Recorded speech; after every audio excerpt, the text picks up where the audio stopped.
Welcome, Communication and ManCom students in 4. We are busy with Module 5, Meeting Procedures, and today's lesson is all about those private meetings. It's not as bad as it sounds, I promise.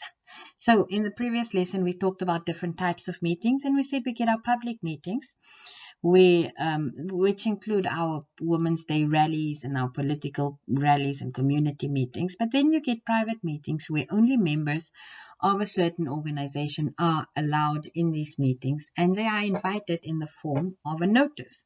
So let's look at the different types of private meetings. Firstly, we get our general meetings.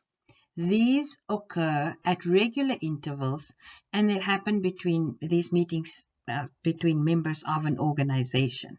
So, for instance, you belong to your college, which is an organization, and you know that you have communication or ManCom at a specific time every day or every second day, however it happens at your college.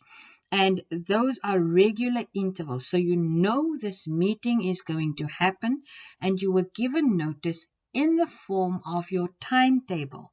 So you don't need to be told. But if notices are given out, see, these meetings could happen daily, weekly, monthly. It depends on your organization. So if notices are given out, it should be given 2 weeks before the meeting. 2 weeks. And I emphasize this because it's going to come into play again later. Remember, for general meetings, it's 2 weeks. Committee meetings are held by a small number of people who represent the organization. Committees are created to deal with specific tasks.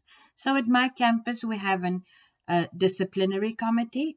Those are people who deal with those students who don't always behave as they should. We have an examination committee. These are people who plan around the examinations.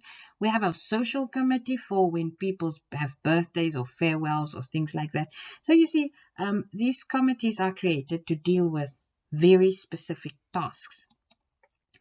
So these meetings are held by the committee.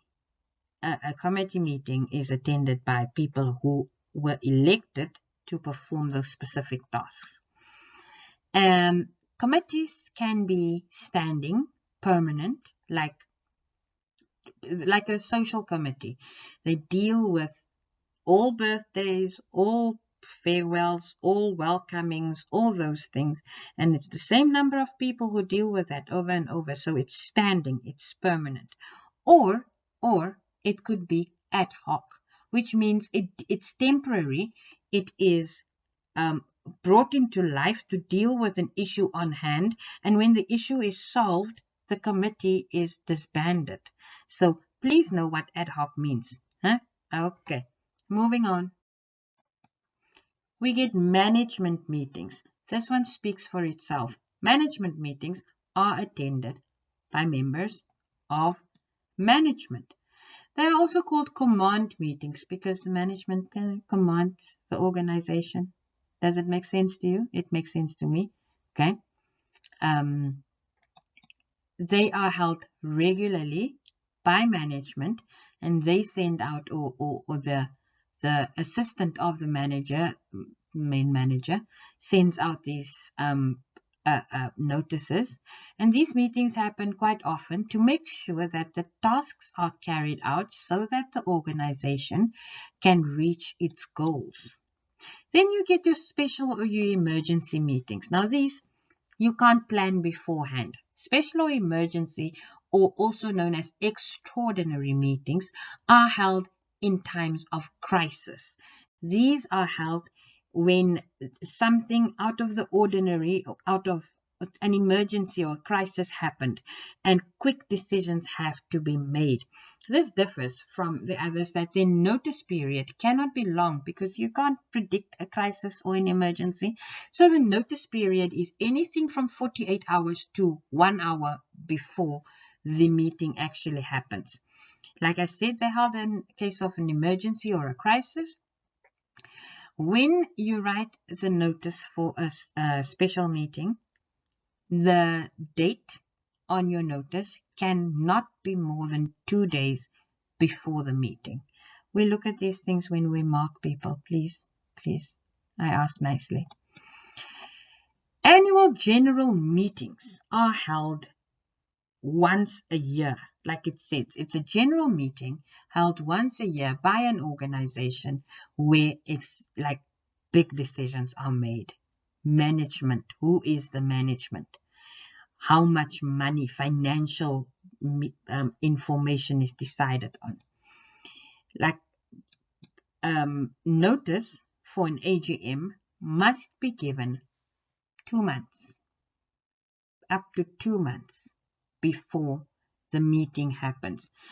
Remember the 2 weeks and the 48 hours. And again, this is important in case you need to write a notice for an AGM.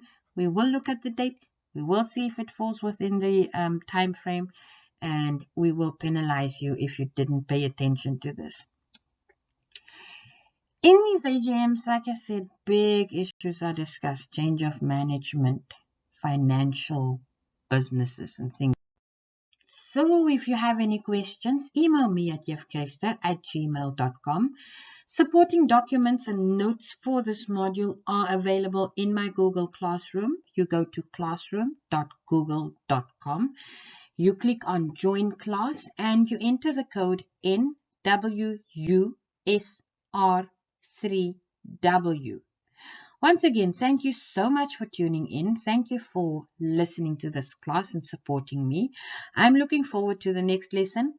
And until next time, keep well. Bye.